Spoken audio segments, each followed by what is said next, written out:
A Articulação dos Povos Indígenas decidiu se retirar da comissão no Supremo Tribunal Federal que busca conciliação sobre o uso da tese do marco temporal para a demarcação de terras. A medida foi tomada por lideranças dos povos originários. A Janaína Camelo tem os detalhes. O Supremo Tribunal Federal realizou nesta quarta-feira a segunda reunião do processo de conciliação sobre a lei do marco temporal para a demarcação de terras indígenas. No entanto, os presentes na mesa de negociação foram surpreendidos com uma decisão de representantes indígenas de abandonar as discussões.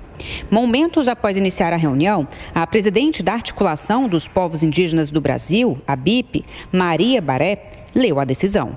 Os representantes indígenas se retiraram mesmo após apelos do juiz Diego Viegas, auxiliar do STF que coordena o processo de conciliação, e do advogado-geral da União, Jorge Messias. Nós debatemos intensamente e tínhamos um sonho.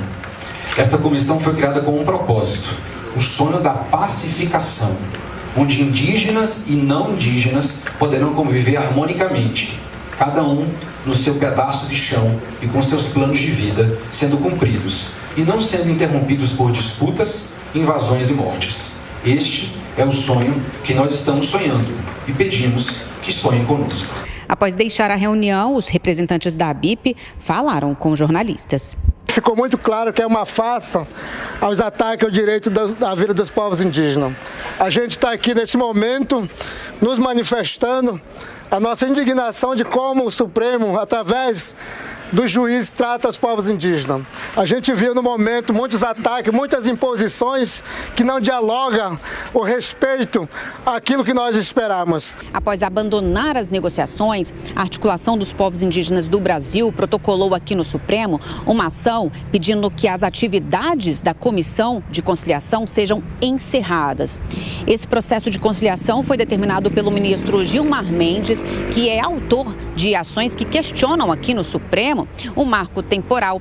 O Supremo afirma que a sua atuação como mediador dessa conciliação é garantir os limites da Constituição. A decisão é de abril deste ano. Na ocasião, Gilmar Mendes também suspendeu todos os processos que discutem, no âmbito do Poder Judiciário, a constitucionalidade do marco temporal. O ministro disse que a lei aprovada pelo Congresso pode contrariar as teses fixadas pelo Supremo em julgamento que declarou o marco temporal inconstitucional e que optou por submeter a condução do litígio aos meios consensuais por compreender que qualquer resposta por métodos tradicionais não porá fim à disputa político-jurídica. A tese do marco temporal restringe a demarcação de terras indígenas àquelas já ocupadas em 5 de outubro de 1988, data da promulgação da Constituição. O Congresso aprovou o projeto de lei estabelecendo o marco, mesmo após o Supremo considerar a tese inconstitucional. O presidente Lula chegou a vetar o PL, mas o veto foi derrubado pela maioria dos parlamentares. A ideia é que, ao fim dos trabalhos do processo de conciliação, haja um entendimento entre todas as partes e a proposta de solução sobre o marco temporal e conflitos de terra seja levada à análise dos 11 ministros do Supremo em julgamento no plenário. Se aprovada, a proposta será encaminhada ao Congresso Nacional.